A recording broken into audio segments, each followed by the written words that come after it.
अशा या मंदिरामध्ये अखंड हरिनाम सप्ताहाच्या औचित्याने आयोजण्यात आलेली ही सायंकालीन प्रवचन सेवा आणि माझ्या परमभाग्याने आपल्या सर्वांच्या कृपाशीर्वादाने ही सेवा माझ्या वाट्याला आले, सद्गुरूंच्या कृपेने माझ्या वाट्याला आले। त्यासाठी आधी पंढरीनाथ भगवंताच्या आणि माऊली कृपावाळ्या आदी करून समस्त संतांच्या आणि माझ्या सद्गुरूंच्या चरणी नतमस्तक होतो। आपण सर्व देवतुल्य मायबाप श्रोते आपल्या सर्वांचा चरण स्पर्श करतो। कृतीने शक्य नसेल तरी मनाने भावनेने आपल्या सर्वांच्या चरणी साष्टांग प्रणिपात करतो आणि प्रत्यक्ष पंढरीनाथ परमात्म्याला माऊली तुकोबाराय आदी करून समस्त संतांना प्रार्थना करतो की आजची सेवा त्यांनी त्यांच्या चरणी रुजू करून घ्यावी। आज दुसरा दिवस सप्ताहातला जाणीवपूर्वक जे पसायदान आपण संप्रदायात आपल्याला पसायदान पाठ यात नवल नाही, पण संप्रदायाशी ज्यांचा संबंध नाही अशा सुद्धा अगदी लहान वयातल्या मुलांपासून सगळ्यांना पसायदानाच्या ओव्या पाठ आहेत। या पसायदानामध्ये नियमित म्हणणाऱ्या पसायदानामधली वर्षत सकळ मंगळी ईश्वर निष्ठांची माते याळी अनवरत भूमंडळी भेटतो भूता या सुपरिचित अशा पाठातल्या ओवीवरच आज मुद्दामून चिंतन सेवा करतोय। अर्थात सद्गुरू कृपेने जे बोलणं होईल ते आपल्या समोर ठेवण्याचा प्रयत्न। महाराज अनेकदा असं होतं की ओवी जवळची असते, अभंग जवळचा असतो म्हणून आपण माहिती ही ओवी म्हणून ते नुसतीच म्हटली जाते, पण माऊलींनी या ओवीमध्ये इतकं काही अध्यात्म ठासून भरलंय आणि यातले एकेका शब्दाचं महत्व कळल्यानंतर खऱ्या अर्थाने ओवी आम्हाला नीट समजायला लागते आणि म्हणून या ओवीचं चिंतन घडावं असा सद्गुरू कृपेने प्रयत्न आहे। मी नेहमी सांगत असतो की आई आणि माऊली याच्यातही फरक आहेच आहे ना। जगाचं कल्याण व्हावं यासाठी ज्यांनी प्रयत्न केला त्या माऊली। आणि मी नेहमी सांगत असतो की पसायदानामध्ये आपण नेहमी आता विश्वात्मके देवेपासून पसायदान म्हणत असतो, पण मला त्याच्याही आधीची ओवी फार महत्वाची वाटते। माऊलींनी सगळं श्रेय गुरूंना दिलं, निवृत्तीनाथांना देऊन टाकलं। म्हणजे आधी तर प्रभू तुम्ही महेशाची आहे मूर्ती किंवा जी आपली या स्नेहाची वागेश्वरी जरी मुखे या ते अंगीकारी तो वाचस्पतीशी करू प्रबंध ओढा असं म्हटलंय, किंवा तुमचा अनुग्रह गणेश जय दे आपला सौरसू तरी सारस्वती प्रवेशो बाळकाही आधी असं माऊलींनी म्हटले। गुरूंच्या बद्दलची आत्यंतिक निष्ठा प्रगट केली आणि आता ज्ञानेश्वरी पूर्ण होत आली। पुन्हा श्रेय माऊलींनी दिलं, कुणाला आपल्या गुरूंना दिलं। आणि आपल्याला माहिती आहे सेवा झाल्यानंतर प्रसाद मागण्याचा अधिकार असतो। हे प्रसाद मागणं म्हणजे पसायदान आहे, पण त्याही प्रसाद मागण्याच्या आधी माऊलींची किती प्रांजळ आणि प्रामाणिक आणि विनम्र अशी भूमिका असेल। माऊलींची ओवी आहे, किंबहुना तुमचे केले धर्म कीर्तन हे सिद्धीस नेले एथ माझे जी उरले पायीक पण। मी एक सांगू आपल्याला, ज्ञानेश्वरीतले एखाद्या ओवीवर माझं एक प्रवचन झालं की माझ्या डोक्यात काही ना काही जायला सुरुवात होते। अरे ज्ञानेश्वरीच्या एका ओवीवर बोललो मी, माऊली सगळं होऊन सुद्धा सांगतात किंबहुना तुमचे केले धर्म कीर्तन हे सिद्धीस नेले किंवा धर्म संकीर्तन हे सिद्धीस नेले एथ माझे जी उरले पायीक पण। काय बाकी उरले माझं म्हटलंय, पण जेव्हा सेवा केली जाते तेव्हा सद्गुरू आशीर्वाद देतात। आपण अनेकदा ओव्या म्हणत असतो, आपल्याला लक्षात येत नाही, शेवटी जेव्हा ते पसायदान संपतं असं आपण मानतो तिथे हा होईल दान पसा हो येणे वरे ज्ञानदेव सुखी आला आपण म्हणतो। त्याची भूमिका कळली की या ओवीची भूमिका कळायला सोपं जाईल। कोण म्हटलं हा? सद्गुरूंनी जेव्हा तो आशीर्वाद मागितला की जो जे वांछिल तो ते लाहो प्राणी जातो वगैरे वगैरे सगळं जे खणांची व्यंकट सगळं मागणं मागितलं आणि दादांनी जेव्हा हो म्हटलं, हा होईल दान पसा हो येणे वरे ज्ञानदेव सुखी आला। मागितलं काय? माझ्यासारख्याने मागितलं असतं गुरुदेव जरा राहायला घर बारीक पडते, थोडस 1 रूम किचनच्या ऐवजी 2 BHK 3 BHK बघा, गाडी जरा बारीक पडते थोडी मोठी द्या।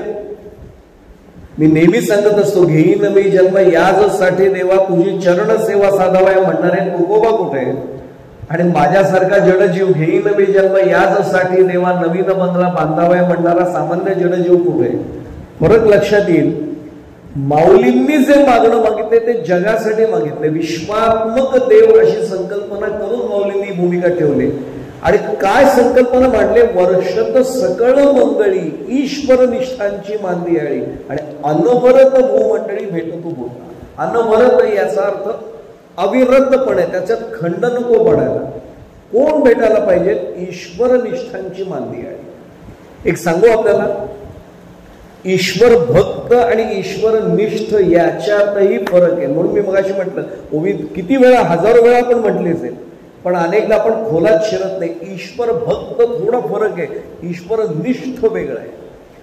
अगदी आपल्या सगळ्यांच्या पाठातलं प्रमाण आठवले म्हणून सांगतो. हे स्पष्ट सांगू आपल्याला, महाराज आमच्यासारखा कीर्तनकार पाकिट घेण्यासाठी फक्त हे 2 तास बोलून जातो कीर्तनामध्ये, पण संतांनी हे आचरणात आणलं ना. फुटो हे शरीर, फुटो हे मस्तक, तुटो हे शरीर. पण कीर्तनातला गजर कधी उपाशी राहिला तरी सुद्धा माझं कीर्तन आणि अनुसंधान चुकू नये मागणारे संत कुठे, आणि आम्ही जरा थोडंसं जरा आता त्रास होते आज नाही येत असं म्हणणारे आमच्यासारखे कुठे. ईश्वरनिष्ठ जेव्हा आपण म्हणत असतो ना, जरी हे आकाश वरी पडो पाहे, त्रिभुवन वडवानल त्रिभुवन खाय, ब्रह्म गोळ विलया जाय, तरी मी तुझीच वाट पाहिलं विठोबा असं म्हणणारा जो असेल तो ईश्वरनिष्ठ आहे.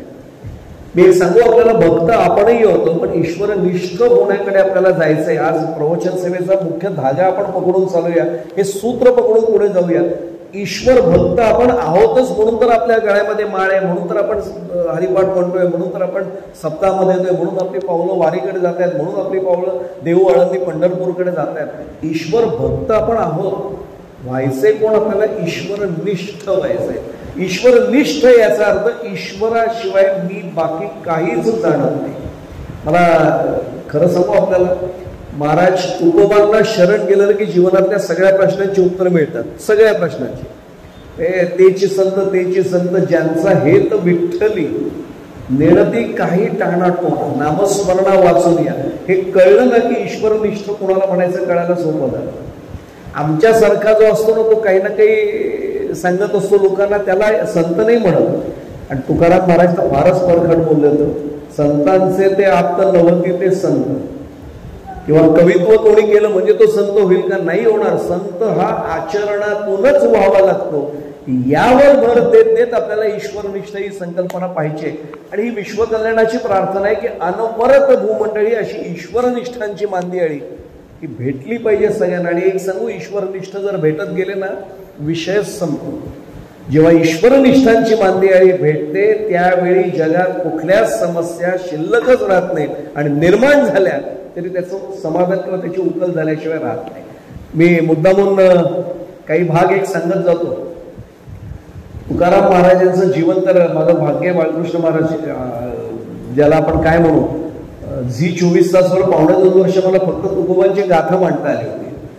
मी एवढ्यासाठी सांगतोय, त्या 2.5 वर्षात 1/3 किंवा 1/4 सुद्धा गाथ्याला स्पर्श नाही करता एवढा अभंगाचा असा तो ठेवा आमच्या समोर तुकोबांनी ठेवलाय. अहो, एक अभंग जरी आयुष्यभर चिंतनाला ठेवला ना तुकोबांच्या गाथ्यातला, आयुष्याचं कोट कल्याण झालं म्हणून समजा. इतकी खात्री आहे, इतकी खात्री पूर्णपणाने. जगद्गुरु उगाच नाही म्हटलेलं. मी तर नेहमी सांगत असतो, कीर्तन करून एवढी वर्ष झाल्यानंतर सुद्धा चहा वेळेत नाही मिळाला तरी मी महाराजाला सांगतो, महाराजाला पूर्वी मिळायचं चहा, आता काय सांगू तुम्हाला, घरात वेळेच्या वेळी चहा पण मिळत नाही, लक्षच नाही हल्ली कोणाचं नीट. आणि आम्ही सदैव सुडके चोर आम्हा भीतो धाके असं म्हणणारे तुकोबा कुठे आहेत, आणि एका चहाचा कप मिळायला उशीर झाला म्हणून तक्रार करणारा माझ्यासारखा कीर्तनकार कुठे. आता लक्षात येईल आपल्याला, एकदा मी भगवंताचं आहे म्हटल्यानंतर जे माझ्या आयुष्यात होते ते फक्त भगवंताच्या इच्छेनेच होईल. बाकी मी इच्छा नाही माझी काही ठेवायची, त्याच्या इच्छेवर सगळं सोपवलं. मी पुढे या ईश्वरनिष्ठ शब्दाकडे येण्यापूर्वी सांगू, महाराज मी नेहमी सगळ्यांना विचारत असतो, गळ्यात आपण माळ का घालायची तुळशीची. काही जण सांगतात हे खाऊ नये, ते पिऊ नये. ते पथ्य झाली हो. ते एखाद्याचा निर्धार असेल तर ते माळ न घालता पण ते करेल. मग माळ कशासाठी घालायची, की तुळशीची माळ आहे. हा आमचा दागिना का आपण म्हणतो, तुळशी पत्र जेव्हा आम्ही नैवेद्यावर ठेवतो, गणपती आलेत आता जवळ, तुळशी पत्र जेव्हा आम्ही नैवेद्यावर ठेवतो ना, तेव्हा आम्ही भगवंताला काय सांगतोय, देवा आता याच्यावरचा आमचा अधिकार संपला, हा तुझा आहे, तुला समर्पित केलंय. तुळशीची माळ जेव्हा गळ्यात येते ना सज्जनो, त्यावेळी या देहावरचा माझा अधिकार संपला. मी आपल्याला कशाला सांगू, मी माझ्यासारख्या कीर्तनकारांनाच सांगतोय, देह जाओ अथवा राहो पांडुरंगी दृढ भाव. 2 तास कीर्तन करून पाठीत खिशात टाकून आम्ही निघून जातो. पण जर महाराज थोडा आजार पण येऊ देत, आम्ही लगेच डॉक्टरांचा हात पकडून विचारतो, डॉक्टर काय फार सिरियस नाही ना? अरे देह जाओ अथवा राहो म्हटल्यास ना काल रात्री कीर्तनात, त्याच्यावरला पाकिट घेऊन आल्यास ना, आणि डॉक्टरांना विचारतो काही सिरियस नाही ना? अरे असू दे ना सिरियस, गळ्यात तुळशीची माळ आहे, त्याचा देह आहे, आता पांडुरंग ठरवेल या देहाचं काय करायचं ते. तरीही मी जर म्हणत असेल डॉक्टर व्यवस्थित सगळं होईल ना, मला काही त्रास नाही ना होणार, याचा अर्थ मी माळ घालून सुद्धा त्याचा अर्थ मला कळलाच नाही. अरे आता हा देह पांडुरंगाचा आहे, काय करायचं ते देवा तू कर. दासगणू महाराजांची एक छान ओळी मला आवडते. दासगणू महाराज आपल्या सगळ्यांनाच माहिती हो, म्हणजे ज्याला काय म्हणू, पण दासगणू महाराज घराघरात पोचलेले संत कवी आहेत. जैसे करशील तैसे करी, परी दया असू दे अंतरी, देवा तुझ्या बळावरी दासगणूच्या साऱ्यावर. अरे करायचं ते कर. मला दारिद्र्यात ठेवायचे दारिद्र्यात ठेव, मला आजारी ठेवायचे आजारी ठेव, मला काय संकटात ठेवायचं संकटात ठेव, फक्त एक काम कर, तुझ्या बळावर माझ्या उड्या आहेत हे तू विसरू नकोस, बस. मला बाकी कशाची पर्वा नाही. आपल्या लक्षात येईल, मी एक माहिती नसलेला दृष्टांत महाराज मुद्दामून सांगतो. माझे सद्गुरू ब्रह्मचैतन्य गोंदवलेकर महाराज, आपण पंढरपूरला वारीला गेल्यानंतर आपल्याला माहिती आहे पंढरपूर जवळ आहे, तिथून 80-90 किलोमीटरवर. आपल्यापैकी अनेकांनी दर्शनही घेतलं असेल गोंदवल्याचं. ब्रह्मचैतन्य महाराजांचे एक सत्शिष्य होते. शिष्य आम्ही म्हणतो महाराजांचे, पण मी सत्शिष्य जाणीवपूर्वक म्हणतोय. सद्गुरू आहेत बरं का, सत्शिष्य कमी आहेत. शिष्य बरेच आहेत, पण सत्शिष्य याचा अर्थ जे गुरूंना आवडेल ते करणारा सत्शिष्य. ब्रह्मानंद महाराज म्हणून त्यांचे सर्वात अधिकारी शिष्य. आणि किती अधिकारी, आजच्या काळात सांगायचं तर PhD होती. आजच्या काळामध्ये 6 शास्त्र म्हणजे चौवेदी जाणं, षटशास्त्री किंवा साईशास्त्री कारण, 18ही पुराणे हरिसी गाथे, हे सगळं मुखोद्गत असलेले ब्रह्मानंद महाराज होते. सगळं मुखोद्गत. तुम्ही नुसतं 4 वेदांमधल्या ऋग्वेद असो यजुर्वेद असो, एक ऋचा फक्त म्हणा, पुढचं सगळं ते म्हणायचे. पण एकदा सद्गुरूंना शरण गेल्यानंतर सगळं सोडून दिलं. आता ही माझी वाणी आहे ही आता रामाला विकली म्हटले. त्यांचे एक सहाध्यायी आले होते, त्यांनी विचारलं ब्रह्मानंद महाराजांना, मी नेमकं ओवी विसरलोय, मला त्याचं निरूपण सांगा. ते म्हणले माझी जीभ मी रामाला विकली. आता महाराज तुम्हाला उपदेश करतील, महाराजांची आज्ञा आल्याशिवाय मी करणार नाही. माझ्यासारख्याने शहाणपणा केला असता, तुम्हाला एवढं आठवत नाही, मी सांगतो ना, मी आहे ना, नाही केलं. ब्रह्मानंद महाराजांचं लहान वय होतं, नुकतेच अनुग्रहित झाले होते आणि अंगावर कोड आलं त्यांच्या. कोड म्हणजे आपल्याला माहिती आहे पांढरे डाग उठले. लग्नाचं वय होतं, सगळ्या घरच्यांना वाटत होतं की हा लग्न करेल. गुरुजींना एकाने सांगितलं की ब्रह्मानंदाच्या अंगावर, ते म्हणजे बघितलं मी. एकदा पूजा झाल्यावर त्यांनी बाजूला बसवलं आणि सांगितलं ब्रह्मानंदात ते बोवा म्हणायचे, बोवा डोळे मीठ, रामाला सांगितलंय मी, तुझं कोड घालवतील. रडायला लागले. ब्रह्मानंद महाराज रडतात म्हटल्यानंतर सद्गुरूंना आश्चर्य वाटलं, तर तू रडतोस कशासाठी? ते म्हटले महाराज खरं मी तुमच्या पुढे मी नाही, पण मी हात जोडून सांगतो, पाय धरले त्यांच्या, सांगितलं नका प्रार्थना करू रामाला, हे कोड असंच राहतं. ते म्हटले काय वेडायस का? अरे एक सत्यनारायणाची पूजा घातल्यावर रूपम देही जयम देही असं म्हणतात सगळेजण. मी तुला सांगतोय रामाने ऐकले तुझी प्रार्थना, आत्ता क्षणात तुझं कोड जाईल. नका करू म्हणे महाराज, माझे हात जोडून प्रार्थना आहे, कळकळीची प्रार्थना आहे. का म्हणले? ते म्हटले त्याची इच्छा आहे ना अंगावर कोड यावं, ती तसंच राहू द्या, कारण जर कोड गेलं तर मी संसाराच्या व्यापात प्रपंचाच्या व्यापात अडकेन आणि रामापासून दूर जाईल, तुमच्यापासून दूर जाईल, मला नाही जायचंय. याला म्हणायचे ईश्वरनिष्ठ. मी अगदी सोप्या सोप्या उदाहरणापासून सुरुवात करतो. मी ईश्वर भक्त आहे, पण मी भक्तीच्या बदल्यात लगेच मागतो. रामाची एवढी भक्ती केली. अहो साधा भाग सांगतो, नवीन नवीन भक्ती मार्गात आलेला माणूस पटकन म्हणतो, पांडुरंगा एवढी तुझी भक्ती करतो, काय माझ्याच घरात संकट का? ही शंका आली की मी भक्तीच्या खूप पहिल्या पायरीवर येतो. आपल्याला जायचे कुठपर्यंत? ईश्वरनिष्ठ तिथपर्यंत जायचे, म्हणजे ईश्वरनिष्ठांची मांदियाळी करेल. मी तर अगदी सोपा भाग सांगतो. तुकोबांचा स्वतःचा अनुभव मला प्रचंड, इथे असलेला महाराज तो अभंग, इथे तो अभंग बसलेला आहे माझ्या. तुकाराम महाराज स्वतः, एक तर आपल्याला माहिती आहे अनुभवे आले अंगात ते या जगात येत असे. अनुभवाशिवाय तुकाराम महाराज कधी बोललेच नाही. आधी अनुभव घेतला आणि मग जगाला उपदेश केलाय. भक्ती आम्ही केली सांडोनी उद्वेग, पावलो हे संग सुख याचे, सुख झाले आम्हा धरिता याचा संग, पळाले उद्वेग सांडून किंवा आपे आप. आणि मग तुका म्हणे सुख बहु झाले जीवा, करिता या सेवा विठो किंवा घडली या सेवा विठो माझी. आता मला सांगा, तुकोबांना सुख कशात वाटलं? त्याच्या सेवेमध्ये वाटलं. आणि मला कशात वाटतं? मी वारी केली, मी हरिपाठाला जाऊन आलो, माझ्याकडनं सतत काही पारायण घडते ज्ञानेश्वरीचं, चला माझ्याकडच्या 2 समस्या घरातल्या सुटल्या, मला वाटतं त्याच्यात सुख आहे. ते सुख नाहीये, तर सापळ्यात मी अडकत चाललोय, मी प्रपंचातच अडकणार आहे. अहो तुकोबांनी कुठल्याच, म्हणजे खरं सांगू, आपल्याला प्रपत्ती म्हटली की तुकोबा आठवले पाहिजे. संकट आल्यानंतर सुद्धा एका क्षणाची सुद्धा भावना नाही तुकोबांची आली. जर तुकोबांनी पांडुरंगाला म्हटलं असतं, पांडुरंगा काय घरात चाललंय, अहो पांडुरंगाने सगळं स्वरूप बदलून टाकलं असतं, पण नाही मागितलं. तुकोबांनी ओळखलं की ज्या अर्थी एवढी संकट येत आहे, त्याचा अर्थ मी फक्त त्याच्या भक्तीत राहावं ही त्याची इच्छा आहे. आपल्याला प्रमाण देऊ पुढे जाताना, देवा आता ऐसा करी उपकार, देहाचा विसर पाणी माझा. पांडुरंगाने सुद्धा बहुतेक विचारलं, तुकोबा काय मागणं मागताय? देहाचा विसर पाणी माझं, बाकीचे देह चांगला दे म्हणतात, तब्येत चांगली कर, कशासाठी मागताय? तरीच हा जीव सुख पावे माझा, बरे केशराजे कळवाले. यासाठी मागितलं म्हणलं की देवा याच्यात सुख आहे, खरं नको मला देहात अडकूच नको, देहाचा विसर पडू दे. असं मागणं मागणारा ईश्वर भक्त नव्हे, तो ईश्वर निष्ठ आहे. देवावर एवढी निष्ठा, देव जे करतोय ते माझ्या हिताचंच आहे, अशी ज्याची दृढ श्रद्धा त्याला म्हणायचे ईश्वरनिष्ठ. मी अगदी बारीक बारीक उदाहरणापासून सुरुवात करत गेलो. प्रल्हादाचं उदाहरण नुसतं मी तोंडी सांगतो, बाकी काही सांगायची गरज नाही. भागवताचं अनेक वर्ष आपण अनुशीलन केलेलं आहे. एवढ्या सगळ्या संकटामध्ये, म्हणजे उकळत्या तेलात टाकण्यापासून कडे लोटापर्यंत सगळ्या शिक्षा दिल्या, पण प्रल्हादाच्या मुखातलं नाम नाही कधी गेलो. आम्ही नामस्मरणाला बसतो, रामकृष्ण हरी रामकृष्ण, एवढं शेजारच्यांचा टीव्हीचा आवाज मोठा आला तरी महाराज आम्ही लगेच सांगतो, काय शेजारचे लोक नेमका नामाला बसलो की तिकडे टीव्ही लावतात. अरे माझं लक्ष जातं कसं तिकडे? मी काय म्हटलं आपल्या लक्षात आलं असेल, जेव्हा मी नामात असेल तेव्हा नामाशिवाय माझं लक्षही न जाणं ही भक्तीच्या पुढची पायरी आहे, निष्ठा. की बस देवा तू माझ्याकडनं नाम करून घेतोयस म्हणून माझं नाम होतं. मी आपल्याला न माहिती असलेला एक प्रसंग सांगतो, कारण आपण हे चरित्र वाचत नाही. गुरु नानकांच्या बाबतीत महाराजा घडलेला प्रसंग आहे, घडलेला आहे. मी मनाचा सांगत नाही, अगदी गादीवरनं सांगतोय, ज्ञानेश्वरीला साक्षी देऊन सांगतोय. धडधाकट शरीर होतं, आपल्याला माहिती आहे. पंजाबी लोकांची तब्येत आपल्यालाही माहिती आहे, म्हणजे आपण त्यांच्यापुढे उभे सुद्धा नाही राहू शकत, अशी दणकट तब्येत. आणि सात्विक आहार होता, पूर्णपणे वाणी ईश्वराला वाहिलेली होती. आणि नेमकं एकाने त्यांना असं बसलेलं पाहिलं, नामस्मरण सुरू होतं, आणि एकाने पाहिलं तब्येत चांगली आहे, बाजूला एक बांधकाम सुरू होतं, एका वेगळ्या धर्माचं होतं, मी ते उल्लेख नाही काही करत. याला धरलं त्यांनी, एवढी चांगली तब्येत आहे, चल मदत कर, जगाच्या कल्याण संतांच्या विभूती देह कष्टविधी बरोबर आहे, जाऊ दे आपला उपयोग होतो ना, चला म्हणले. काही बोललं नाही. नाम एकीकडे सुरू होतं, ते सगळं सिमेंट घे तिकडे नेऊन टाक, वाळू घे तिकडे नाही, विटा घे तिकडे नाही, सगळं बांधकाम वगैरे केलं.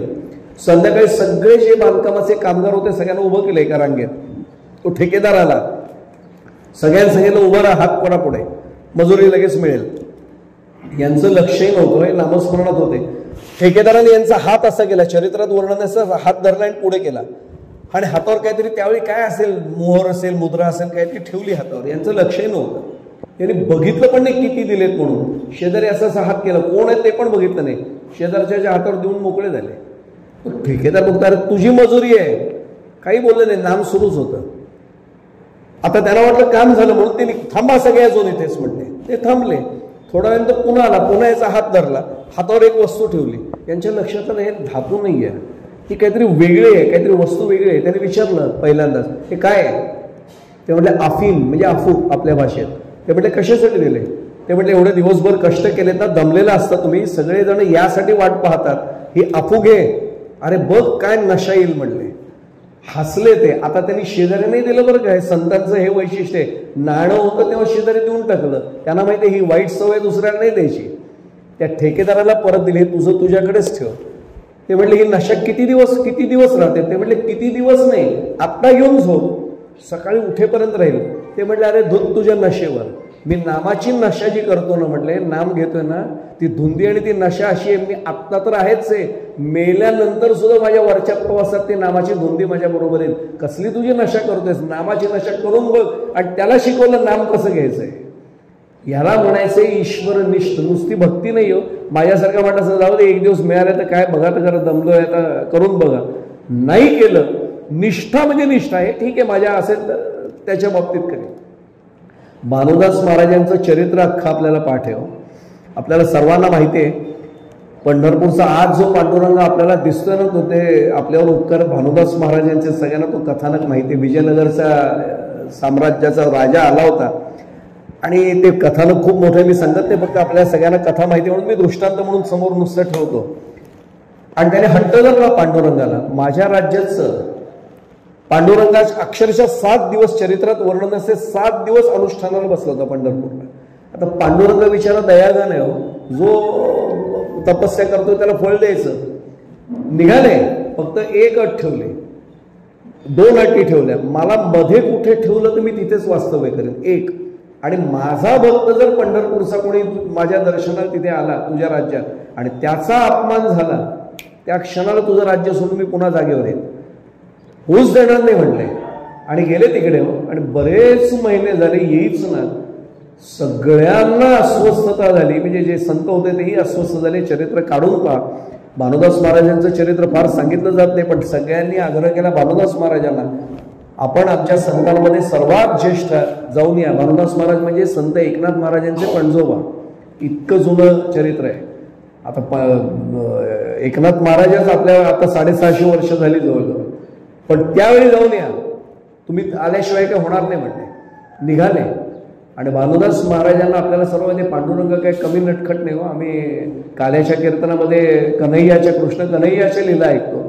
पूर्वीचा तोच अवतार आहे ना. द्वारकेची मूर्ती आली भीमातेरी आधी तोच होता. तो नटखट होताच. त्यांनी युक्ती केली. सगळ्या पहारेकरांना असं गाफील ठेवलं.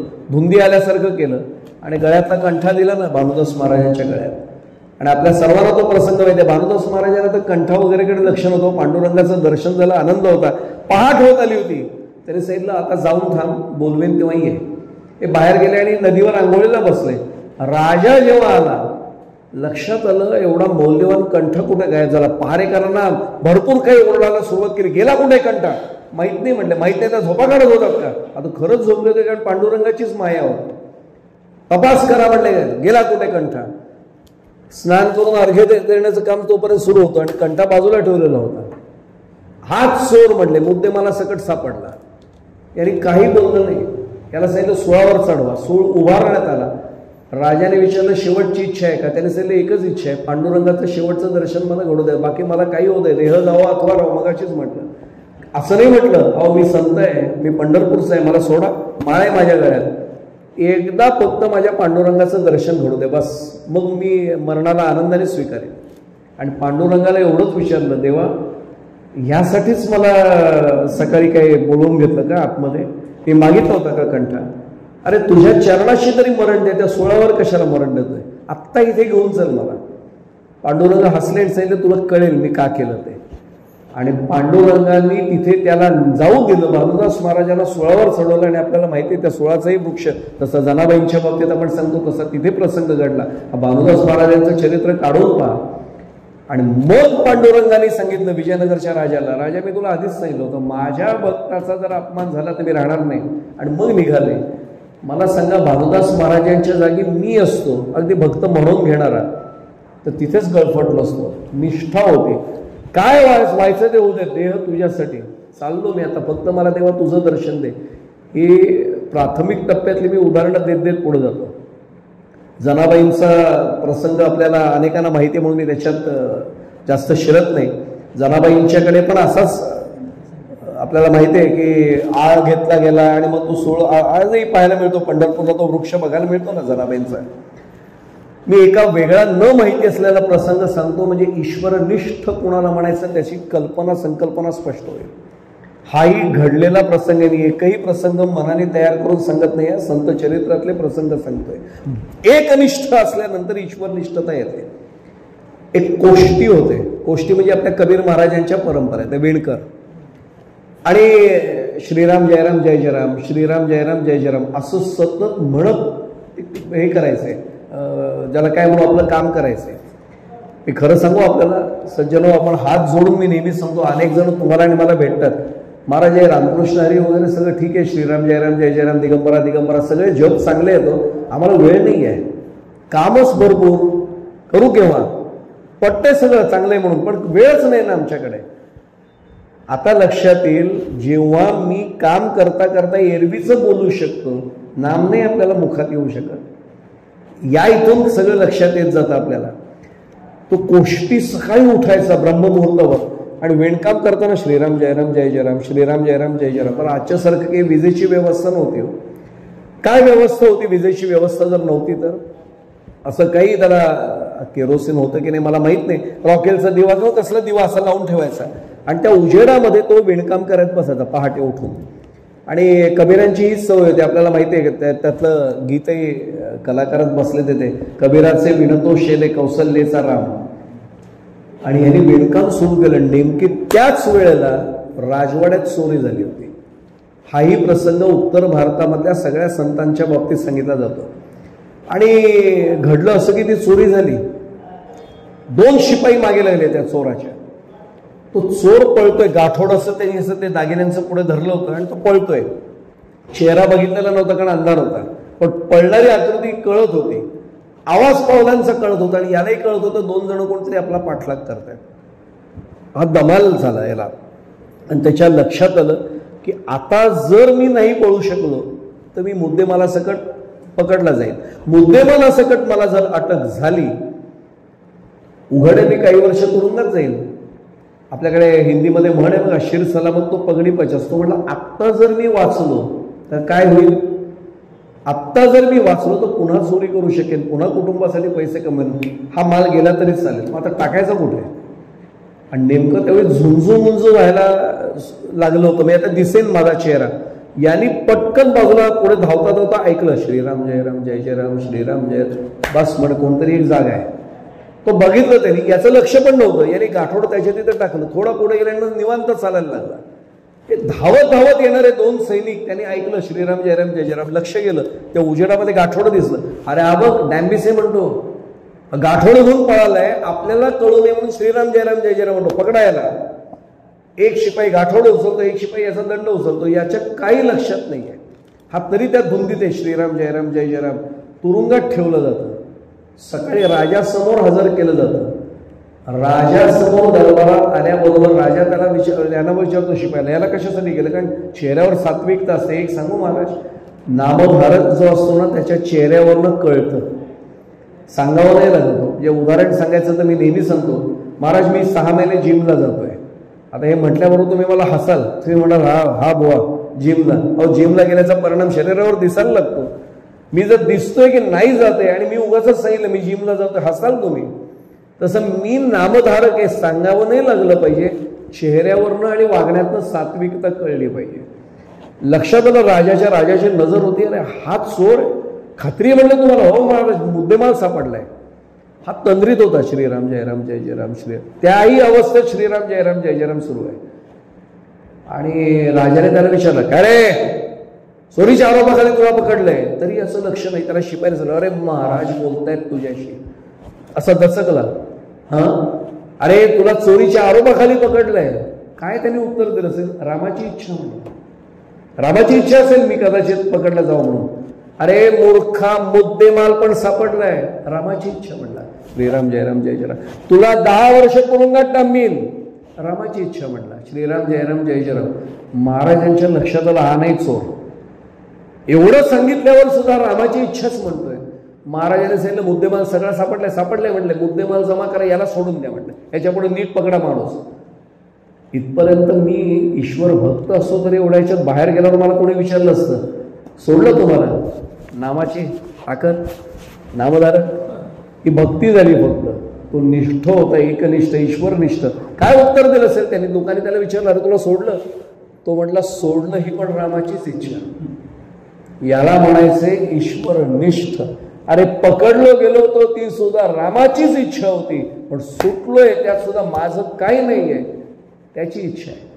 मी खरं सांगू, पुढे जाण्यापूर्वी ईश्वरनिष्ठ शब्द मी इतका सहज वापरतो ओवी म्हणताना. मी माझ्या मनात महाराज विचार करतो की मी ईश्वर भक्त तरी झालोय का खरंच. ईश्वरनिष्ठ तर फार पुढची पातळी झाली. खरंच माझी निष्ठा आहे अशी. की काही येऊ देत. अहो कुंतीनी तर भगवंताकडे दुःख मागितलं ना, जगातलं सर्वात जास्त दुःख मला दे. आणि देव म्हटले सुद्धा कशासाठी, तुम्हाला सगळ्यांना तो प्रसंग माहिती आहे. आत्या कशासाठी हे मागतेस, दुःख जेवढं जास्त तेवढी तुझी आठवण जास्त, मला तुझी आठवण हवे, बाकी मला काही नको आहे. याला ईश्वरनिष्ठ म्हणतात. हा त्यातला महत्वाचा भाग आहे. मी आणखीन एक प्रत्यक्ष उदाहरण घडलेलं उत्तर भारतातलंच सांगतो, जे हे दृष्टांत आपण कुठं ऐकलेलं नसेल, कारण आपल्या महाराष्ट्रात हे फार सांगितले नाही जात. एका जहाजावरनं अनेक लोक प्रवास करत होते. जहाज म्हणजे पूर्वीसारखं जहाज, अगदी ज्याला काय म्हणू, शेडाचं जहाज ज्याला म्हणतो, असं वादळात ते सापडलं नेमकं. आता हे व्हायचं पूर्वी आपल्याला रामदास बोट, माझी आई सांगते नेहमी की मुंबईमध्ये भाऊच्या धक्क्यापासून काही अंतर पुढे गेल्यावर ते बुडलं होतं रामदास जहाज, माहिती असेल, रामदास बोट बुडली होती. हे पूर्वी अनेकदा अपघात व्हायचे, आजही होतं, तर पूर्वी तर काय खूपच कॉमन होतं हे सगळं. ते नेमकं जहाज हेलकावे खायला लागलं आणि लक्षात आलं त्या खलाशाच्या की पूर्ण फुटलंय जहाज, आत पाणी यायला लागलंय. ते जेवढे सगळे मंडळी होती ना, त्यांनी ते पाणी बाहेर ढकलायचा खूप प्रयत्न केला, पाणी जाईना. आणि जहाजाच्या कप्तानाच्या म्हणजे कॅप्टनच्या लक्षात आलं जहाज वाचणं कठीण आहे. आता त्यावेळी काही फार मोठी काही उपकरणं नव्हती हो, आजच्यासारखी काही लाईफ जॅकेट्स वगैरे काही नव्हती. त्यांनी सगळ्यांना सांगितलं 2 छोट्या बोटी आहेत, तेवढ्या मी पाण्यात सोडतो, ज्यांना उतरणं शक्य त्याच्यावरती उतरा. आणि कोयता वगैरे तिथे पडलेले होते, कोयता कुऱ्हाड, लाकडाचे तुकडे करा म्हणे या जहाजाच्या, हातात धरून थांबा, ज्याचं जेवढंच हे असेल ताकद असेल तेवढं धरून ठेवा, तरंगत राहाल, तेवढंच मी करू शकतो, क्षमा मागतो तुमची, काळजी करू नका. जहाजाचं शेवटचं बोलणं होईपर्यंत मी जहाजावर उभा आहे, कारण कप्तान कधी जहाज नाही सोडत. सगळ्यांची धावपळ सुरू होते. हे ईश्वरनिष्ठ म्हणणं सोपं आहे.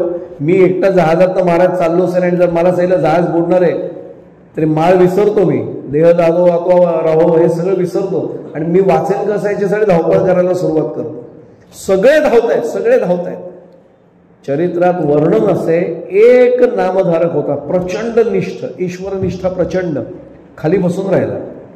आणि त्यांनी अशी खिशामध्ये त्याच्या माळ एक होती जपाची, आपल्याला माहिती आपल्या गळ्यात एक असते आणि अनुग्रहाची अनुसंधानाची माळ असते. त्याने ती माळ काढली, डोळ्यांना लावली, अशी कपाळाला लावली, हृदयाला लावली आणि जप सुरू केलं.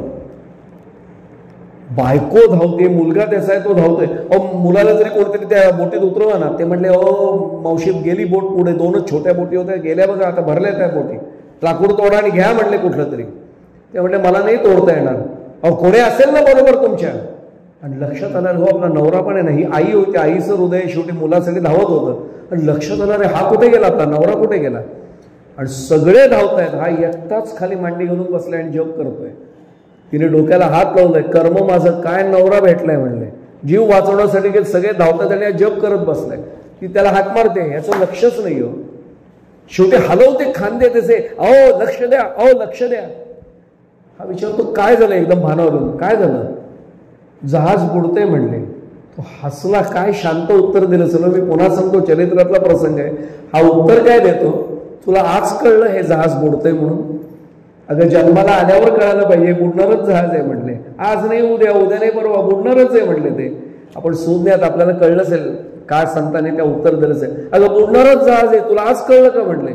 माझ्या सद्गुरु कृपेने मला या आधीच कळलं की हे जहाज आज नाही उद्या बुडणारच आहे. अहो मी या जहाजाची गोष्ट करून राहिले. काही असू देत म्हटले, बस खाली शांत मनाने बस, काही होणार नाही. माळ तुला पण देतो मी, एक आहे माझ्याकडे पिशवीत, नसेल माळ तर नुसता जप कर, वेळ लागले म्हणले तुम्हाला. मुलगा आपला इथे लहान आहे, आपण बुडणार होतो आणि जप करत बसले, जप तुम्हाला वाचवणार आहे का. काही बोलला नाही तो. 3 वेळा झालं त्यांनी सांगून पाहिलं, तिचं काही विश्वासच त्याच्यावर बसेना. ती जी सगळी हालचाल सुरू होती, नेमक्या त्या धावपळीमध्ये एकाच्या पायाचा धक्का लागला आणि कोयता असा सरपट त्याच्यापर्यंत आला. त्याने कोयता हातात घेतला, उभा राहिला, काय कटकट चालवले म्हणला, आवाज सोडून जोरात, मुंडको बुडवतो, थांब तुझं शिरच्छेद करतो, असा कोयता धरला. एवढी रागावलेली बायको त्या प्रसंगात सुद्धा हसली. तिने कोयता खाली टाकला, हसतेस तुम्ही, मला मारणार, माझा तुमचा नसेल ना तुमच्यावर, एवढं तुमच्यावर माझा विश्वास आहे. काय विश्वास आहे म्हणे. ते म्हणले तुम्ही माझं कधीच वाईट करणार नाही हे माझा विश्वास आहे. ते म्हणले हाच माझा माझ्या ईश्वरावर विश्वास आहे. देह गेला तरी सुद्धा माझं वाईट होणार नाही, माझा माझ्या भगवंतावर विश्वास आहे म्हणून मी त्याचं नाव घेतोय. याला म्हणायचंय ईश्वरनिष्ठ. मृत्यू समोर दिसतोय पण नाम नाही सोडणार मी. हे म्हणणं सोपं आहे हो. मी खरं सांगू सज्जनो, मी जर त्या प्रसंगी असतो ना, मला अजून खात्री नाही की माझं नाम सुरू राहिलं असतं का थांबलं असतं. पण तिथपर्यंत पोचायचे मी पहिल्यापासून सांगते की आपण ईश्वर भक्त आहोतच. आज व्हायचंय आपल्याला, आज ठरवून ईश्वरनिष्ठ इथपर्यंत आपल्याला जायचंय. आणि ज्यांची ओवी आहे त्या माऊलींबद्दल तर काय सांगू. कुणी छळ करायचा शिल्लक राहिला होता, कोणत्या प्रकारचा छळ शिल्लक राहिला होता. 750 वर्ष आपल्या ज्ञानेश्वरीला आता 15 ऑगस्टलाच आपण साजराही करणार आहोत. आपल्याला कल्पना असेल सर्व शाळांमध्ये सुद्धा पसायदान म्हणून त्याचा अर्थ सांगावा असं महाराष्ट्र शासनाने सर्व शाळांना आदेश काढलाय. निदान त्यानिमित्ताने का होईना मुलं ऐकतील. पसायदान ऐकतात पण त्याचा अर्थ सांगावा असंही त्यांनी सांगितलेलं आहे. पण हा पसायदानाचा भाग ज्या माऊलींनी मागितला, वयाच्या 16व्या वर्षी विश्वकल्याणाची प्रार्थना केली, त्या माऊलींना एवढा त्रास झाला. पण एक ओवी दाखवा, एक ओवी की समाजाबद्दल तक्रार कुठे केली. उलट विश्वकल्याणाची प्रार्थनाच माऊलींनी केली. याला म्हणायचे ईश्वरनिष्ठ. स्वतः माऊलीच ईश्वरनिष्ठ आहे हे लक्षात आलं असेल. आता माझा एक प्रश्न आहे. जवळजवळ अर्धा तास आपण ईश्वरनिष्ठांची 5-6 उदाहरणं पाहिली. माऊलींनी असं का म्हटलं असेल? कधी आपण विचार केला? एवढ्या वेळात ओवी म्हटली की ईश्वरनिष्ठांची मांदियाळी अनवरत भूमंडळी भेटत होता. का म्हटलं असेल अनवरत भेटत राहू म्हणून? ईश्वरनिष्ठांची मांदियाळी याचा अर्थ 1-2 ईश्वरनिष्ठ नव्हे, बऱ्याच मोठ्या संख्येने, बऱ्याच मोठ्या प्रमाणात समाजात ईश्वरनिष्ठच असावेत आणि त्यांची मांदियाळी भेटत राहो असं का नेमकं म्हटलं असेल? याचं कारण आपल्याला पुन्हा तुकोबांना शरण गेल्यावर कळतं. मंडळी, मुळामध्ये संतांची भेट होणं हेच दुर्लभ आहे. तुकोबांचं प्रमाणे आपल्या सर्वांना माहिती आहे, बहु अवघड आहे संत भेटी, परी जग जेठी करुणा केली. संतांची भेट एवढी सोपी नाही ना. मी एक सांगू आपल्याला, संत म्हणून घेणारे भरपूर आहेत. मध्यंतरी टीव्ही चॅनेल्सवर वेगवेगळ्या स्वतःला स्वयंघोषित संत भरपूर होते. आता अनेक जण त्यातले कुठे आहेत आपल्यालाही माहिती आहेत सर्वांना. तुकाराम महाराजांनी दारावर पाठी नव्हती लावली, संत तुकाराम महाराज, जगद्गुरु तुकाराम महाराज. लोकांना कळलं हे जगद्गुरु आहेत, लोकांना कळलं हे संत आहेत. माऊलींनी भिंत चालवून दाखवली जाईल अशी पाठी नव्हती लावली. पण चांगदेव महाराजांना जेव्हा अहंकार झाला, अरे तू चैतन्याला चालवतोस, मी जडाला चालवून दाखवतो, तेव्हा अहंकार घालवण्यासाठी ती भिंत चालवली होती. संतांना चमत्कार करायचे नसतात पण एखाद्या प्रसंगात ते आवश्यक असतात म्हणून घडतात, हे साधा भाग आहे. तर संतांना अवघड काहीच नाही हो. स्वतः संत कोण आहे? देवतेची संत, देवतेची संत, निमित्त त्या प्रतिमा. देवच आहेत ना, भगवंतच आहेत ना शेवटी. पण ही कशी अवघड आहे? मी नेहमी गमतीत सांगतो, बहु अवघड आहे संत भेटी, परी जग जेठी करुणा केली. आणि मी नेहमी सांगत असतो वर्तुळ आहे. महाराज हे कसं गमतीशीर वर्तुळ आहे. इथे संत आहेत, त्यांची भेट अवघड आहे. ती भेट कोण घडवून आणतं? इकडे असलेला भगवंत आपले, त्याची कृपा झाली तर ह्या संतांची भेट होते. ईश्वरनिष्ठ म्हणजे संत, यांची भेट केव्हा होते? त्याची कृपा. परी जग जेठी करुणा केली.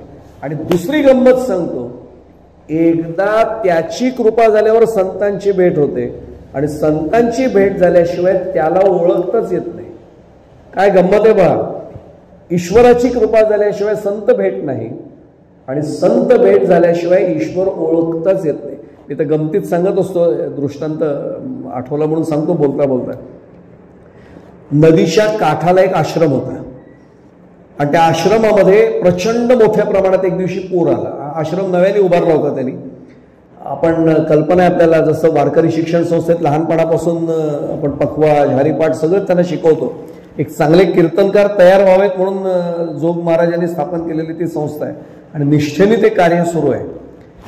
यांनी असंच नदीच्या काठावर रम्य परिसर होता, आश्रम काढला तिथे आणि मुलांवर संस्कार करण्यासाठी त्यांनी प्रयत्न केले होते.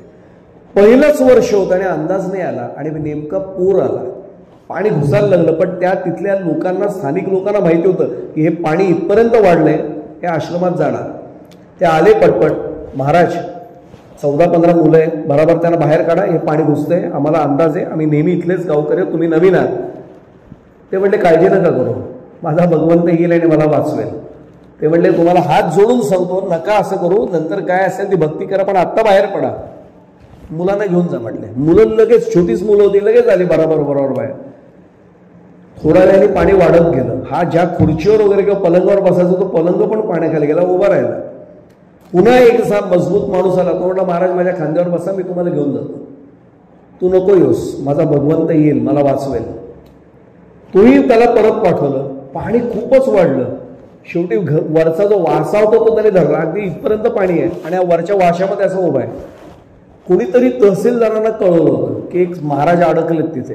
आपल्याला पहिले NDRFची टीम येते बघा, नॅशनल डिझास्टर रिलीफ, ते आले. त्यांनी हेलिकॉप्टर वरून आणलं, दोरीने तो एक जण उतरला आणि त्या महाराजांना सांगितलं महाराज फक्त हात द्या, माझ्याबरोबर या, तुम्हाला हेलिकॉप्टरने वर घेतो. धन्यवाद आल्याबद्दल, पण नका येऊ, माझा देव मला वाचवायला येईल. आणि आपल्याला माहिती घडलं काय, पाणी नाका तोंडात गेलं आणि प्राण गेले. पण पुण्यवान होते त्यामुळे थेट भगवंताची भेट झाली, यमाशी नाही भेट झाली, थेट भगवंताची भेट. देवाशी भांडायला लागले. देवा एवढं वेदाध्ययन केलं, त्या मुलांना मी वेद शिकवतोय, त्या मुलांना हरिपाठ शिकवतोय, मुलांना मी चांगलं कीर्तन शिकवतोय, एवढं सगळं देवा तुझ्यासाठी केलं, मी तुझी वाट पाहतो, तुम्ही सगळ्यांना जीव तोडून सांगतोय तुम्ही नका वाचो, माझा देव मला येईल, माझा देव मला येईल. देव हसल्याने एवढंच म्हटले, मूर्खा, ते गावकरी आले होते ते कोण होते, तुला काय वाटलं गावकरी आले होते का? तो जो एक माणूस दणकट आला होता, तुला काय वाटतं तो कोणी माणूस होता का? तो NDRFचा जवान आला हेलिकॉप्टर घेऊन, तुला काय वाटतं तो माणूस होता का? अरे मीच त्यांच्या रूपाने येत होतो, पण तू ओळखलंच नाही मला. याचा अर्थ लक्षात आला असेल. आपण अनेकदा म्हणतो बा देवासारखे आला, देवासारखे नाही, माझ्या नशिबात देवच आलेला आहे, पण मला कुठे ओळखता येत आहे? बहु अवघड आहे संत भेटी, परी जग जेठी करुणा केली. पण त्याची कृपा झाल्याशिवाय संतांची भेट नाही, आणि संतांची कृपा झाल्याशिवाय त्याला ओळखताच येत नाही. ईश्वरनिष्ठांची मांदियाळी जर अनवरत येत राहिली तर हा दुर्दैवाचा फेरा कधीच येणार नाही. संतही भेटत राहतील आणि ईश्वराची कृपा झाल्याशिवाय राहणार नाही. हा त्यातला सर्वात महत्वाचा भाग आहे.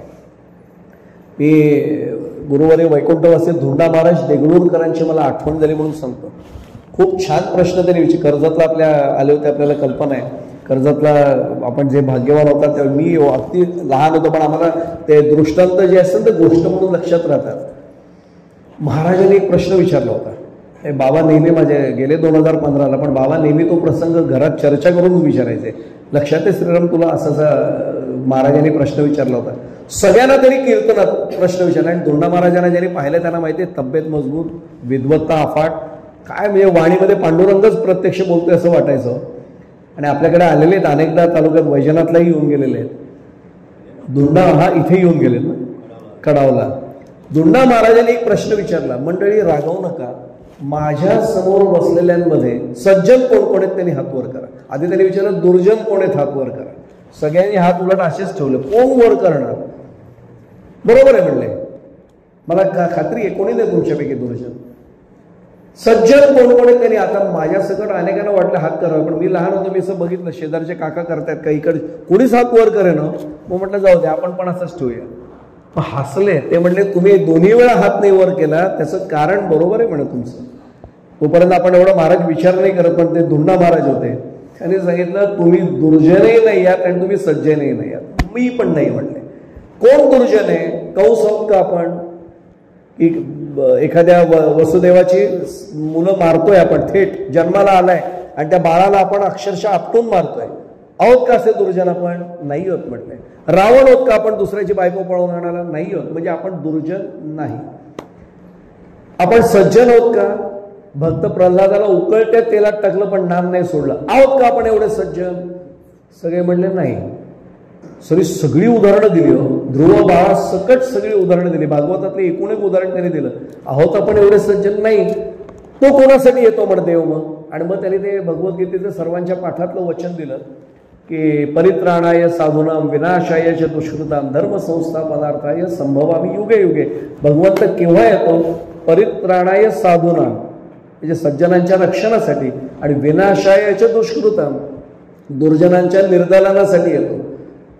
तो येतो दोनच कारणासाठी, सज्जनांचं रक्षण आणि दुर्जनांचं निर्दालन. आपण दुर्जनही नाही आहोत, सज्जनही नाही आहोत, मग तो येईल कशासाठी म्हणले? पण तो हवाय की नाही म्हणले सगळ्यांना, सगळे म्हणले हवाय. आता हवाय वाटणाऱ्यांनी तरी हात वगैरे सगळ्यांनीच केले. कोणाला नकोय देव? देव माझ्या घरी, हा उलट गंमत आहे बरं का. देव माझ्या घरी यावं असं वाटतं, मी देवाघरी जावं असं कोणालाच वाटत नाही. आपल्याला लक्षात आलं असेल मी काय म्हटलं ते. देव आपल्या घरी यावा का सगळ्यांनाच वाटणार, का नाही यावा? मग त्यांनी उदाहरण सांगितलं, देव आपल्याकडे असाच्या असा येत नाही. मग ते देवतेचे संत निमित्त त्या प्रतिमा तोच येतो, फक्त तो संतांचं रूप धारण करतो आणि आमच्यासारख्या मध्यम मार्गीयांसाठी येतो की जे पूर्ण दुर्जन नाहीत, पूर्ण सज्जन नाहीत, त्यांच्यासाठी तो येतो. तो संत म्हणून येतो. या संतांना ईश्वरनिष्ठ म्हणतात. म्हणून ईश्वरनिष्ठांची मांदियाळी अनवरत भूमंडळी भेटतू होता. हा त्यातला एक साधा भाग आहे. एक सांगू आपल्याला, भगवंत येतो ना, त्याच्याकडे फार वेळ नसतो. सुदर्शन चक्र सोडलं, शिशुपाला सकट जे ज्या नको ते सगळ्यांना संपवलं. प्रभू रामचंद्र आले, अगदी वाली वाईट वागला त्याच्या सकट रावणापर्यंत सगळ्या दुष्टांचं निर्धारण केलं. संत हे नाही करत. संत काय करतात? जे खळांची व्यंकटी सांडो तया सत्कर्मी रती वाढो. ते दुष्टांना संपवत नाहीत, त्यांना बदलायला घेतात. मी एक सांगू आपल्याला, तुमच्यापैकी सुद्धा अनेक जण आज याच दृष्टीने संत म्हणून आहेत. का?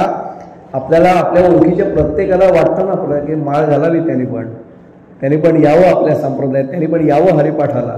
अरे नको माळ घालायची ना, तुला घाई नको करू, पण तू येत कर हरिपाठ तर ऐकायला ये. हरिपाठ ऐकायला यायला काय मोठं बिघड? आपोआप आपल्याला माहिती होतो, यायला लागला की कधीतरी म्हणतो माळ घालायची मला. आपल्याला माहिती तो कधीतरी म्हणणार आहे, पण आपण आग्रह करतो की नाही बघा येणार आहे. याचा अर्थ जे खळांची व्यंकटी सांडो आणि तया सत्कर्मी रती वाढ. आता लक्षात येईल की म्हणून ईश्वरनिष्ठांची मांदियाळी वाढावी यासाठी हा प्रयत्न आहे. नामदेव महाराजांच्या चरित्रातला आपल्याला 100% माहिती नसलेला एक दृष्टांत समोर ठेवतो आणि मग सांगतेकडे येतो. किती ईश्वरनिष्ठांची मांदियाळीचं का म्हणत असतील होय? थोडा दृष्टांत मोठा आहे, पण तो कळला ना की ईश्वरनिष्ठांची मांदियाळी अनवरत भूमंडळी भेटतू बोता हे का मागणं मागितलं असेल, आणि मागणंच आहे ते. प्रत्यक्ष सद्गुरूंना प्रार्थना केले. हा माहिती नसलेला प्रसंग मुद्दामून आपल्या समोर ठेवतो. नामदेव महाराजांसाठी पांडुरंगाचं नातं माहिती आहे आणि मी पांडुरंगाच्या मंदिरात बसून सांगतोय. काय नातं होतं? आम्ही भगवंताला नैवेद्य समोर ठेवतो, दाखवतो, समर्पित नाही करत. आपण पटकन म्हणतो नैवेद्य दाखवला तो कशाला घेतोय? आम्ही समर्पित करणं नाही करत. मी काय म्हटलं आपल्याला लक्षात आलं असेल, शब्दातलं गंमत लक्षात घ्या. काय केलं? नाही नैवेद्य दाखवतो म्हटलं तर तो बघितला. समर्पित करणं. आणि पुढे जाण्यापूर्वी एक सांगू आपल्याला अनेक जण असे भेटतात बरं का महाराज, की का हो तुम्ही देवासमोर नैवेद्य ठेवला, समर्पित केला, देवाने खाल्ला का? 100% खाल्ला. आपली श्रद्धा पाहिजे. मग संपला कुठे? नाही संपत तो. त्याची नजर त्याच्यावर येणं हाच त्याचं सेवन आहे. मी एक उदाहरण सांगतो. ज्ञानेश्वरीतल्या पारायणामुळे आपली नजर त्या ओव्यांवरनं जात असते बघा. त्यातल्या असंख्य ओव्या तुमच्या आणि माझ्या इथे अशा बसलेल्या आहेत. मग हे वाचल्यामुळे ज्ञानेश्वरी फिकी पडली, ज्ञानेश्वरी पुसली गेली असं झालंय का? तशीच्या तशी ज्ञानेश्वरी आहे. पण ते जे ज्ञान आहे, अहो ज्ञान होय मोडा अतिमूर्ख त्या दगडा, वाचावी ज्ञानेश्वरी डोळा पाहावी पंढरी, जनाबाईंनी सांगून ठेवले. आणि काय म्हटलंय? ज्ञान होय मोडा अतिमूर्ख त्या दगडा. माझ्याकडे त्यांनी बहुतेक म्हटलं असेल, अरे तुझ्यासारख्या मूर्खाला पण ज्ञान होईल, वाच फक्त. महाराज मी पुढे जाण्यापूर्वी सांगू आपल्याला, एका आजींचा प्रसंग मी वाचलाय. हा दृष्टांताकडे येण्यापूर्वी मुद्दामून समजला, राहवत नाही. काय श्रद्धा, ईश्वरनिष्ठ किती असतील. हे घडलेलं आहे, प्रत्यक्ष उदाहरण सांगतो आपल्याला. त्या माऊलीला स्वतःचं नाव पण लिहिता येत नाही, वाचता पण येते. तुम्ही लिहून दिलं तिचं नाव तरी तिला कळत नाही. 80-85 वय असेल. त्या मासिकामध्ये तिची कथा अशी आली होती की ती ज्ञानेश्वरी पारायणाला जाऊन बसली. ते घरातले हसतायत, तुला येत नाही काय वाचतो, तू कुठून ज्ञानेश्वर? पारायण म्हणजे वाचायचं. हा ना म्हटले, पारायण म्हणजे वाचायचं मला माहिती आहे. अगं तुला स्वतःचं नाव नाही वाचता येते, असू देत म्हटलं, पण मी ज्ञानेश्वरी वाचणार. ती गेली आणि आपल्याला माहिती आहे सप्ताहात आपण ज्ञानेश्वरी ठेवलेली असते. डोक्याला असं लावली, नमस्कार केला, बसली, तिथे नमस्कार केला आणि सगळ्यांनी सांगितलं चला सुरुवात. सगळे वाचतायत आणि ही पण अशी बोलतो. सगळ्यांना आश्चर्य वाटलं. एकाने तिला बाजूला जाऊन विचारलं, खरं खरं सांग तुला ज्ञानेश्वर महाराजांची शपथ, तू ज्ञानेश्वरी वाचली म्हणते. काय केलं? ती रडायला लागली. ती म्हणली तुमच्यासारखी नाही मला वाचता येत, पण माझे महाराज माऊलींवर एवढी श्रद्धा आहे. मी फक्त बोट ठेवून म्हटलं ज्ञानेश्वर माऊली, ज्ञानेश्वर माऊली, ज्ञानेश्वर माऊली, ज्ञानेश्वर माऊली, ज्ञानेश्वर माऊली. मला आनंद मिळाला. म्हटलं माझी झाली ज्ञानेश्वरी वाचून. काय ईश्वर निष्ठा असावी हो. मी पुढे जाऊन सांगू, ज्ञानेश्वरीवर PhD केलेले मी तुम्हाला 4 जण दाखवतो. त्यांना विचारा अनुभव काय आला. अनुभव काही नाही, इथे फक्त बसलंय. मग त्या माऊलीला मोठं मी म्हणेन का नुसती PhD झालेल्याला मोठं म्हणेन. माझा मुद्दा लक्षात आला असेल. एवढी निष्ठा पाहिजे की मी वाचायला बसणार आहे, माऊली माझ्याकडनं वाचून घेतील. हा जो भाग आहे ना आपल्याला मी सांगतोय तो हा फार वेगळा आहे. ही निष्ठाच आमची कुठेतरी कमी पडते. माऊली माझ्याकडनं घेतात वाचून, मला नाही वाचता, मला येईल, मी वाचायला बसणार आहे. ज्ञानेश्वर माऊली. ती म्हणते मला हे म्हणायला काही वाचायला नाही, लिहावं नाही लागत, वाचायला नाही लागत. ज्ञानेश्वर माऊली, ज्ञानेश्वर माऊली, ज्ञानेश्वर. एवढं अख्ख्या 18च्या 18 अध्याय तिने असेच वाचले. आणि ती म्हटली मला आनंद मिळाला. याला ईश्वर निष्ठा म्हणतात. मी पुन्हा मूळ दृष्टांताकडे येतो. नामदेव महाराजांचं प्रचंड प्रेम देवावर आपल्या सगळ्यांना माहिती आहे. आणि देव बोलायचे हो त्यांच्याशी, म्हणजे संत शिरोमणी आपण उगाच नाही त्यांना म्हणत, थेट संभाषण. चरित्रात वर्णन असं आहे की नामदेव महाराजांच्या आईनी एकदा पांडुरंगाला दटावलं होतं असं वर्णन आहे की अरे किती दंगामस्ती करता, जरा हळू अंगणात खेळायचा पांडुरंग. खरं सांगू आपल्याला पांडुरंग भेदभाव करत नाही. आपण ठरवलं तर आपल्याही घरी तो आहे, पण आपल्याला कळतच नाही दुर्दैवाने तो आहे आपल्या घरात. नामदेव महाराजांची सतत चर्चा. त्या पंढरपूरला एक सावकार होते. मी पुन्हा सांगतो, हा प्रसंग कोणी सांगत नाही, मुद्दामून ऐकून तेव्हा घडलेला प्रसंग आहे. प्रचंड पांडुरंगावर प्रेम त्याचं, श्रीमंती पण भरपूर. सतत काही ना काही तो पांडुरंगाला दागिना करून द्यायचा. यावर्षी अमुक करूया, त्या वर्षी तमुक करूया. लग्नाला 10 वर्ष झाली होती सावकारांच्या. अपत्य नव्हतं, मुलगा नाही, मुलगी नाही. पण सावकारांनी कधी तक्रार पण नाही केली की मला मुलबाळ नाही, एवढी पांडुरंगाची मी पूजा अर्चा करतो, भक्ती करतो. काही नाही, खरा ईश्वरनिष्ठ. एक दिवशी त्याला काय वाटलं कोणास ठाऊक, नामदेव तो प्रदक्षिणा मार्गावर प्रदक्षिणा करतो आणि नेमकं नामदेव महाराज गाभाऱ्यातनं बाहेर आले. त्याच्या डोक्यात एकदम पडणार आहे नामदेव महाराजांचा अधिकार माहिती आहे म्हटलं मला. त्याला माहिती होतं की नामदेव महाराज थेट पांडुरंगाशी बोलतात. पाया पडले. महाराजांनी आपल्याला एका लागतील पाहिजे. महाराजांनी काही स्वतःला नमस्कार घेतला नाही, तो ठेवला, त्यांच्या पण पाया पडले. त्यांनी सांगितलं नामदेव महाराज मला कल्पना आहे पांडुरंग तुमच्याशी थेट बोलतात. माझ्यासारखा म्हटलं असं कॉलरला हातून तुम्हाला पण कळलं. नामदेव महाराज काही बोलले ते म्हटले खरं सांगू का तो सगळ्यांशी बोलतो. माझा पांडुरंग खरंच दयाळू आहे, तो सगळ्यांशी बोलतो. ऐकायची फक्त सवय लावून घ्या, तो बोलतो सगळ्यांशी, फक्त माझ्याशी नाही बोलत. काय उत्तर आहे तो संतांची, तो सगळ्यांशी बोलतो, भेद नाही करत म्हटले. म्हणणं काय तुमचं. मी म्हटले लग्नाला माझ्या 10 वर्ष झालेत, निष्ठा माझी आहेच आहे देवावर. फक्त मला एकच पाहिजे की दरवर्षी मी आणि माझी पत्नी अपेक्षा ठेवून होती, या वर्षी बोल होईल, पुढच्या वर्षी बोल होईल. देवाला एकदा विचारून बघाल का माझ्यासाठी, एक हात जोडून प्रार्थना की माझ्या नशिबात अपत्य प्राप्ती आहे का. नसेल तर शब्द नका टाकू की एवढं हे सावकार तुमची भक्ती करतात तर त्यांना एखादा मुलगा मुलगी द्या, अजिबात सांगू नका. फक्त पांडुरंगाला विचारा की माझ्या नशिबात अपत्य आहे का, मुलगा मुलगी काही असो आहे का, फक्त विचारा. नामदेव महाराज म्हटले विचारतो, मला काय विचारायला फरक पडतो.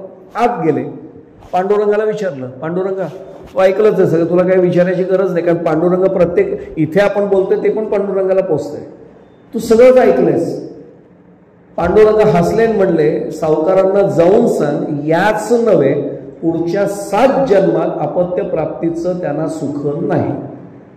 नक्की म्हणले. नक्की म्हणजे म्हणले मी काही शब्द बदलत नाही म्हटलं, मी एकदा सांगितलं तुला, तू विचारलं म्हणून सांगितलं, सांगून टाक. ते आले बाहेर आणि सांगितलं सावकारांना क्षमा करा. पांडुरंगाने सांगितलं याच नाही 7 जन्मात तुम्हाला अपत्य सुख नाही. सावकार काय म्हटले असतील, आनंद नाही म्हटले. बघितलं नामदेव महाराज, आता माझ्या डोक्यातला विषय गेला. आता फक्त भक्ती निरपेक्ष. वाहिले उद्वेग दुःखची केवळ भोगणे ते फळ संचित असे, मी भोगीन पण उद्वेग नाही वाढणार आता म्हटले. आता सोडून द्या, आता विषयच बंद म्हटले, डोक्यातला विषय काढून टाकला. आता कसं मी सुखाने भक्ती करेन. आणि मग आपल्याला माहिती आहे की सर्व संतांची भारत यात्रा झाली. आपल्याला माहिती आहे नामदेव महाराजांचे अभंग आजही गुरुबाणीमध्ये आहेत. नामदेवजी की बानी म्हणून, नामदेव महाराजजी की बानी. सगळ्या भारत भ्रमणानंतर आले. मध्ये एक 5-7 वर्ष किंवा 8 वर्ष झाली असतील असं समजा. सावकारांची आणि यांची समोरासमोर भेटच नव्हती. आणि अचानक नामदेव महाराजांचं लक्ष गेलं की प्रदक्षिणा मार्गावर सावकार आणि त्यांची पत्नी प्रदक्षिणा घालते. दोघांच्या कडेवर एक एक बाळ होतं, एक थोडं मोठं एक थोडं छोटं. आणि दोघांच्या हाताशी अशी मुलं, एकूण 6 मुलं दिसली. अच्छा म्हणे ह्यांनी बहुतेक अनाथाश्रम उघडलेलं दिसते मूलबाळने म्हणून. बोलवलं जवळ, सावकार अनाथाश्रम सुरू केला. बरं झालं भेट झाली म्हणे. आपलीच नाही म्हणे, आपली मानली नाही म्हणे, पोटची मुलं आहेत, शक्यच नाही म्हणले. अहो पांडुरंगाची शपथ, काही बोललं नाही. नामदेव महाराज आत गेले, गाभाराला कडे झाले. काय देवा तोंडाशी पडलं का मला? मी माझं म्हणून काही विचारलं नव्हतं, त्यांना तू बुद्धी दिली, त्यांनी मला विचारलं, ही त्यांना दिलेली तू बुद्धी होती, आणि तू काय उत्तर दिलंस? याच नव्हे 7 जन्मात त्यांना अपत्य सुख नाही. मी तेवढं सांगितलं आणि बघितलं 6 मुलं दिसत आहेत. पांडुरंग म्हटले त्यांना विचार, प्रसन्न तुला ते सांगतील. ती त्यांची मुलं नाही येते, कशी आली ते तुला सांगतील. ते प्रसंग ऐकणे माझ्याकडे आहे. ईश्वर निष्ठांची मांदी आळी अनवरत भूमंडळी का म्हणतो? आता उत्तर मिळेल. हे न सांगितला जाणारा प्रसंग आहे. नामदेव महाराज सावकारांकडे गेले, थोडं रागातच होते, वय लहान होतं. सावकार काय नेमकं घडलं मला मधल्या काळात सांगा ना. तो सांगतो ना म्हटले. काय एवढा रागवण नाही विचारते, काय घडलं नेमकं म्हटलं. अहो म्हणले ते गंमत तुम्हाला सांगतो, तुमचं माझं त्या दिवशी बोलणं झालं ना, त्यानंतर 2 दिवसांनी मी असं सज्जामध्ये उभा होतो. सज्जा म्हणजे आपल्याला माहिती आहे आजच्या काळात काय म्हणून, त्याला बाल्कनी म्हणा. असा उभा होतो सहज, आणि खाल्ले एक अवलिया बाबा चालला होता. अवलिया म्हणजे आपल्याला माहिती आहे, जसं स्वामी समर्थ, गजानन महाराज काय बोलते किंवा साई बाबा काय बोलतील माहीत नाही. खाल्लं चाललं होतं आणि एवढंच म्हटला, खूप भूक लागले, मला कोणतरी भाकरी वाढा जेवायला. 1 भाकरी जो मला वाढेल त्याला 1 अपत्य होईल, 2 भाकऱ्या वाढेल त्याला 2 अपत्य होतील. मी हसलो. कालच 2 दिवसापूर्वी बोलणं झाले, पांडुरंगाचा निरोप मिळाला की 7 जन्म अपत्य प्राप्ती नाहीये. हसलो. जाऊ दे, बाकी सोडून दे, नाहीतरी आता विषय संपलाय. जेवायला वाढलं, जेवणाची वेळी तर कोणाला तर पुण्य आहे. बोलवलं त्याला वर. पत्नीला सांगितलं रांगोळी वगैरे काढ, व्यवस्थित वाढ. महाराज सारखा दिसतोय कोणतरी, साधू महाराज दिसत आहेत. तो बसला. 1 नाही 2 नाही 7 भाकऱ्या खाल्ल्या म्हणे त्याने. ढेकर दिला, पोट भरलं. म्हणले आशीर्वाद देतो तुम्हाला, 7 मुलं होतील एकूण तुम्हाला. सावकार हसले. ते म्हणले पांडुरंग म्हणतो 1ही मूल होणार नाही, 7 जन्म होणार नाही, मला काही आशीर्वाद नकोय म्हणले. महाराज तुम्हाला तृप्त आहेत ना? पूर्ण तृप्त आहे म्हणले, 7 मुलं तुम्हाला. आणि सावकारांनी सांगितलं पुढच्या वर्षीपासून बाळ व्हायला लागलं म्हणे मला. नामदेव महाराज पुन्हा आत गेले. मी पुन्हा सांगतो, ज्ञानेश्वरीला आत लावून घडलेला प्रसंग आहे. गाभाऱ्याचा दरवाजा लावला आणि पांडुरंगाला विचारलं, देवा हा काय प्रकार आहे? त्याने सांगितलं यांच्या नशिबात ते पुण्य नाहीच आहे, 7 जन्म नाहीये, पण अपत्य प्राप्ती प्रारब्धात असणं हे त्या अवलिया बाबाच्या होतं. पण त्याला संसारात पडायचं नव्हतं, आणि मी ज्याचं त्याला दिलेलं असतं त्यांनी सगळं पुण्य याच्या नशिबात टाकून दिलं. त्यामुळे त्याला होणारी जी 7 मुलं आहेत ती आजच्या भाषेत सांगू, ब्लूटूथने ट्रान्सफर केली फाईल. आता लक्षात आलं मी काय म्हणतात, ते कळलं सगळ्यांना. ईश्वरनिष्ठ जे असतील ना त्यांना ही ताकद आहे की आपल्या नशिबातलं सुद्धा ते इतरांना देतात, हातचं राखत नाहीत, सगळंच्या सगळं दिलं. ईश्वरनिष्ठांची मांदी आळी जेव्हा अनवरत भूमंडळी भेटत राहील, मला सांगा खरंच जर अशी ती भेटत राहिली तर दुसऱ्याचं दुःख कमी व्हायला किती वेळ लागेल? आजच्या काळात थोडी नजर टाकू, 750 वर्ष झाली आता ज्ञानेश्वरीला. आजच्या काळात जर ईश्वरनिष्ठच नाही आले तर समाजाची काय अवस्था होईल फक्त विचार करा. आणि आपण नशीबवान आहोत की आपण संप्रदायात वाटचाल करतोय. मी एक सांगू आपल्याला, आपण संप्रदायाचे आहोत म्हणून मी अभिमानाने बोलत नाही, आणि अभिमानाचा विषय नाही, आनंदाचा विषय की आपल्या संप्रदायामुळे महाराज सगळी संस्कृती महाराष्ट्रात नव्हे भारतात टिकून ठेवली आपण. नाहीतर काय अवस्था झाली असेल विचार करा. बाकीच्या विद्यार्थ्यांची, छोट्या मुलांची पावलं, मी 40 वर्ष शिक्षकी पेशात आहे, कुठे वळतात ती मी बघतो. आणि आपल्याकडे गावागावात येऊन बघा, छोटं बाळ सुद्धा ते धोतर नेसून हरिपाठाला किंवा कीर्तनात मागे टाळ घेऊन उभं जेव्हा राहतं ना, तेव्हा अभिमान आणि आनंद वाटतो की होय, माऊलींना जे अभिप्रेत आहे ना, ईश्वरनिष्ठांची मांदी आळी अनवरत भूमंडळी भेटत होता.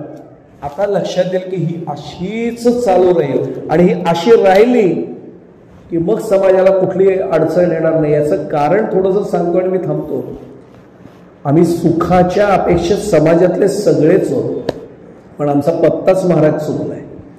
नको त्या पत्त्यावर जाऊन आम्ही सुख शोधतोय, जिथे नाही तिथे मिळेल कसं? बीड बुद्रुक आणि बीड खुर्द यातला जर पोस्टमनला पत्ताच कळला नाही तर इकडचं पत्र तिकडे घर जाऊन शोधेल ना, तिकडचं इकडे येऊन शोधेल. मी काय म्हटलं आपल्या लक्षात येईल, कर्जत तालुका 2 ठिकाणी आहे, रायगडमध्ये पण कर्जत आहे, नगरमध्ये पण कर्जत आहे. जिल्हाच लिहिला नाही, पिनकोड लिहिला नाही, कुठल्या कर्जतला. चुकीच्या पत्त्यावर जसं आपण भटकत राहू ना, तसाच प्रकार आमच्या बाबतीत घडत राहतो. सुख हवंय सगळ्यांना, पण आम्ही नेमकं पत्ता चुकलोय. मग तुकाराम महाराज संत एक उदाहरण दिलं की ईश्वरनिष्ठांची मांदियाळी आपल्याला कळेल. तुकाराम महाराज त्यांच्या नंतरचा अवतार, पण तुकाराम महाराज यांचा पत्ता सुधारण्यासाठी आले की नाही.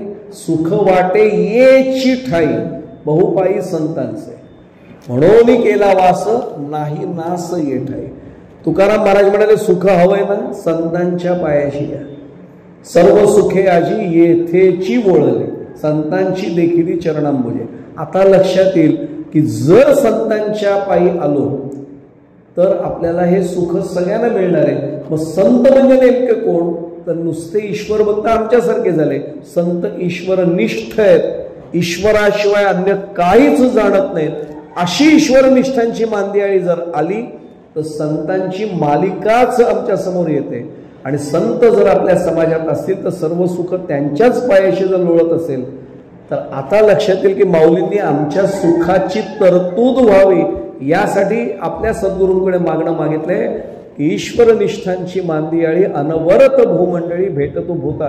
आणि ते बाकी काही करणार नाही, मांगल्याचाच वर्षाव करतील. म्हणून वर्षत सकळ मंगळी ईश्वरनिष्ठांची मांदियाळी अनवरत भूमंडळी भेटतो भूता. मी आज मुद्दामून ठरवलं होतं की दृष्टांत अधिकाधिक देऊन आज विषय द्यायचा, कारण माहीत नसलेले दृष्टांत मुद्दामून ठेवायचे होते आज समोर. आता लक्षात येईल की माऊलींचा मागण्याचा उद्देशच आमच्या सुखासाठी आहे आणि म्हणून हे ईश्वरनिष्ठ सतत भेटत राहो. मला बाकी ईश्वरनिष्ठ नाही भेटले तरी चालतील, पण या पंचक्रोशीमधले माझे सगळे तुम्ही सांप्रदायिक बंधू भगिनी जे आहात, एक खऱ्या अर्थाने मी तुम्हाला बरं वाटवून बोलत नाही, खरे ईश्वरनिष्ठ आहेत. कारण या गावची परंपरा मला फार नेहमीची, आमच्या अनेकदा चर्चाही झालेली आहे. या गावावर मुळात संतांचे उपकार आहेत, या गावावर सगळ्यांवर ईश्वराची कृपा वेगळी आहे. त्यामुळे ईश्वरनिष्ठांची मांदियाळी बाकी कुठे भेटो न भेटो इथे निश्चितपणाने भेटेल. म्हणून खऱ्या अर्थाने आज प्रवचन सेवेला येताना तुम्ही देखील हाच विचार मनात होता की मला ईश्वरनिष्ठांची मांदियाळी आज माझ्या समोर दिसेल आणि ती खरंच मिळाली. म्हणून तुमच्या चरणी पुन्हा एकदा नतमस्तक होतो. आज वेगळ्या पद्धतीनेच मांडणी करायची ठरवून आलो होतो आणि त्यामुळे वेगळ्या पद्धतीने या विषयाची मांडणी केली. माऊलींना काय आपण त्यांचे उपकार आपल्यावर काय वानो आता संतांचे उपकार माझं निरंतर जागविती, हे खरं आहे. त्यामुळे माऊलींच्या चरणी नतमस्तक होतो, तुकोबांच्या चरणी नतमस्तक होतो, नामदेव महाराजांच्या चरणी नतमस्तक होतो, आपल्या सर्वांच्या चरणी नतमस्तक होतो. कृतीने शक्य नसेल तरी मनाने भावनेने आपल्या सर्वांच्या चरणी साष्टांग प्रणिपात करतो. माझा एकच प्रार्थना आपल्या सर्वांना करायची, कृपावंत व्हा आणि आशीर्वादाचे दुनियात माझ्या मस्तकावर कायम ठेवा, ही प्रार्थना आपल्या सर्वांच्या चरणी करतो. झालेली सेवा भगवंताच्या संतांच्या चरणी समर्पित करून इथेच वाणीला पूर्णविराम देतोय. कृष्णाय वासुदेवाय हरये परमात्मने प्रणतः क्लेशनाशाय गोविंदाय नमो नमः. विठ्ठल विठ्ठल पुंडरीक वरदा हरि विठ्ठल श्री ज्ञानदेव तुकाराम पंढरीनाथ भगवान की जय. माऊली ज्ञानेश्वर महाराज की जय. जगद्गुरु संत तुकाराम महाराज की जय. सब संतन की जय. मंगल मूर्ती मोरया. राम कृष्ण श्रीराम. ओम तत्सत ब्रह्मार्पणमस्तु.